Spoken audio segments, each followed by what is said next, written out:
Bonjour à tous, je m'appelle Thibaut, je suis pépiniériste. Aujourd'hui, je vous propose un tour de ma pépinière. On a une grande pépinière qui fait environ 7 hectares avec une grande aire de vente. Et tous les mois, les plantes évoluent, changent. Et ce que je vous propose dans ce format, c'est de voir un peu la différence par rapport au mois précédent, ce qu'il y a de joli en ce moment en octobre. En ce moment, il y a mon arbre fruitier préféré qui commence à avoir ses fruits qui deviennent mûrs. Le plaque minier ou kaki. C'est un grand moment pour moi parce que c'est un de mes fruits préférés. Super sympa, là les plaques miniers vont perdre leurs feuilles et en fait il va rester que les fruits et ça fait une grande guirlande de Noël. Ce qui est joli avec les kakis, c'est le feuillage vert foncé au printemps qui se transforme en jaune orangé à l'automne comme ça. Là vous en avez un grand qui est en train de changer de feuillage.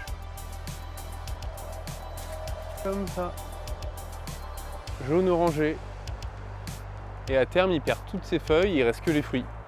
Je vais vous montrer les fruits avec une variété là qu'on a laissé à l'ombre. Les fruits sont un peu moins matures. Là je vous montre une grande taille, regardez, il est rempli de fruits. Souvent les clients imaginent que c'est acide, mais non, hein. C'est super sucré, doux. C'est un arbre fruitier qui est vraiment chouette et qui change un peu. Super simple d'entretien, c'est vraiment quelque chose de top. En automne, quelque chose de très sympa. Avant que les arbustes perdent leurs feuilles, il y a beaucoup d'arbustes qui changent de couleur. Ici, Cornus scusa. C'est un arbuste qui fait des grandes fleurs blanches, sublimes, pas odorantes par contre. Et là, l'automne, les feuilles sont rouges, très très jolies.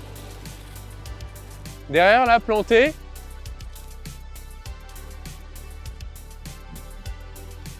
un tulipier aussi qui prend des teintes oranges.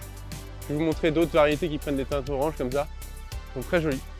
Dans les feuillages d'automne, un grand classique, les liquides en barre, les érables européens qui changent de couleur, c'est leurs grands attraits. Les feuilles passent de vert à rouge petit à petit. Là, c'est le rebord qui devient rouge et ensuite elles sont rouges entièrement. Très très sympa, je vais vous le montrer en plus grande taille planté en pleine terre. Voilà la bête en grande taille. Sublime avec plein de couleurs. Ça c'est une de mes changements de couleur d'automne préférés. C'est très joli. Sympa, ça change beaucoup de couleurs toute l'année. On passe du vert au jaune, au rouge complet comme ça, petit à petit. Ça me permet aussi de vous montrer ici, bon, il y a un petit projet en cours quoi. Je vous montrerai dans les mois prochains ce qu'on fait ici. Allez, je vous montre d'autres changements de couleur dans la serre. Ici les glycines, plantes grimpantes, prennent une teinte jaune, dorée, orangée comme ça. Très sympa. Bon alors on va aller voir les érables du Japon. Et là il commence à se passer des trucs un petit peu aussi. En fait, nos érables du Japon, ils sont pas au vent, donc ça accélère pas trop le changement de couleur, mais quand même un petit peu. Là, ici, un Acer viridis qui commence à avoir des teintes d'automne comme ça. Ici, c'est un port retombant. Donc, vous avez une demi-tige comme ça, et ensuite la tête au-dessus. Là, une jolie variété qui est en train de se teinter de rouge aussi. Celle-ci a des feuilles très fines. Pour ceux qui suivent un petit peu, un de mes érables du Japon préférés, Sangokaku, qui est aussi en train de changer de couleur. Là, il est doré. Feuillage rouge, bois rouge, rouge corail et feuillage doré. Je trouve que c'est un des érables du Japon les plus élégants. Variété plus classique, Acer palmatum palmatum, feuillage vert comme ça toute l'année, qui se teinte de rouge à l'automne. Là on est vraiment au début du processus, mais ça s'accélère très rapidement. Dès qu'il commence à faire froid, d'un seul coup ça s'accélère. En parlant de froid, assez rapidement malheureusement, les bananiers, ici en région parisienne, on va les couper. d'ici un mois environ. Là on en profite encore et puis après je vous referai une vidéo sur le sujet de la taille des bananiers. Ah oui, j'ai un palmier à vous montrer. Nous on sait pas faire à la pépinière, donc ils arrivent déjà taillés. C'est un vrai boulot, hein, c'est un vrai savoir-faire. Mais ça c'est un Trachycarpus. C'est vraiment le palmier le plus courant, qui est costaud au froid, costaud à la sécheresse.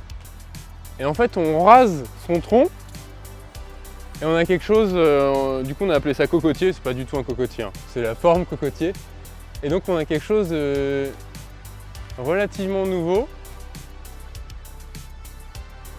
et presque une nouvelle variété de palmiers en fait grâce à ça.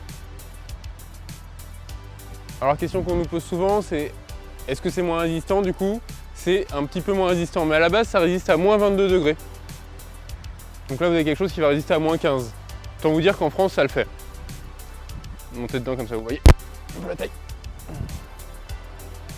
C'est une plante persistante qui garde ses feuilles toute l'année, qui vous fait un joli côté exotique. Premier bouton de Camellia Sansanquois, Camellia d'hiver, persistant avec des feuilles un peu plus foncées que Camellia d'été, plus classique. Et le premier bouton est ici, j'ai repéré tout à l'heure les premières fleurs. Ça va fleurir tout l'hiver.